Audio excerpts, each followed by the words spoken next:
இன்றைக்கி எங்கள் வீட்டு பக்கத்தில் பார்த்திங்கன்னா ஒரு பசுமாடு ஒன்று கன்று போட்டுருந்துச்சி. சரி நல்லா மாடு மட்டும் தனியாக நிற்கிதே, ஆளை யாருமே காணுமேன்னு சொல்லி கிட்டே பார்க்கும்போது தெரிஞ்சுச்சு, வீட்டாளுக்கு எல்லாரும் வெளியில் வேலைக்கு போயிட்டாங்க. சரி நம்மளால் முடிஞ்ச ஏதாவது ஹெல்ப் பண்ணலான்னு சொல்லிட்டு மாட்டுக்கிட்ட போய் பார்க்கும்போது கன்று பார்த்திங்கன்னா முள் செடி பக்கத்தில் அப்படியே முள்ளை ஒட்டியே கன்று போட்டுருச்சு. சரி நம்ம ஏதாவது உதவி பண்ணலான்னு சொல்லிட்டு ஒரு கம்பு வச்சு கொஞ்சம் ஒதுக்கி விட்டு கன்றுக்குட்டி அப்படியே லைட்டாக கொஞ்சம் ஒதுக்கி விட்டுருந்தோம். அப்புறம் பார்த்திங்கன்னா அந்த மாடு என்னவோ கன்றுக்குட்டி திருட வந்தான்னு சொல்லிட்டு மாடு நம்மக்கிட்ட சண்டைக்கு வந்துருச்சு. அதனால் நம்ம கொஞ்சம் ஓரமாக நின்று கொஞ்சம் உதவி செஞ்சுட்டு கொஞ்சம் வேடிக்கை பார்த்துட்டே நின்றுருந்தோம். அந்த நேரத்தில் பார்த்திங்கன்னா அந்த பசுமாடு வந்துட்டு அந்த கண்ணுக்கு நல்லா நக்கி கொடுத்து அதை எல்லாத்தையும் சுத்தப்படுத்திக்கிட்டே இருந்துச்சு. நம்ம இப்போ மனுஷனுக்கு பிரசவம் பார்க்குற மாதிரி மாடு வந்து அதுக்கு தானாகவே பிரசவம் பார்த்துக்கிடுவோம். அந்த கன்றுக்குட்டி வந்து தானாகவே நக்கியே பார்த்திங்கன்னா சுத்தப்படுத்தி ஆட்டோமேட்டிக்காகவே வந்து ரெடி பண்ணி விட்டுரும். கொஞ்ச நேரத்தில் பார்த்திங்கன்னா அந்த கன்று ஆட்டோமேட்டிக்காகவே நக்க ஆட்டோமேட்டிக்காக சுத்தப்படுத்த ஆட்டோமேட்டிக்காக அது எந்திக்க ஆரம்பிச்சிருச்சு. கொஞ்சம் நேரமாக எந்திக்க ட்ரை பண்ணிட்டு இருந்துச்சு. அப்புறம் அதனால் முடியல. சரி நம்ம பக்கத்தில் இருந்தால் மாடு களைஞ்சிரும் அப்படின்னு சொல்லிட்டு கொஞ்சம் நேரமாக கொஞ்சம் வெயிட் பண்ணிட்டு தூரம் வந்துட்டேன்.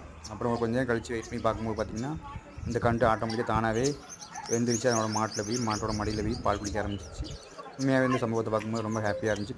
இந்த காலையிலேயே பார்த்திங்கன்னா நல்லா மேகமூட்டமாக இருந்துச்சு. இந்த கிளைமேட்டுக்கு ஏற்ற மாதிரி அந்த கன்று போட்டு அந்த கன்று வந்து என்னோட தாய் பசுவில் பால் குடிக்க பார்க்கும்போது ரொம்ப சந்தோஷம்.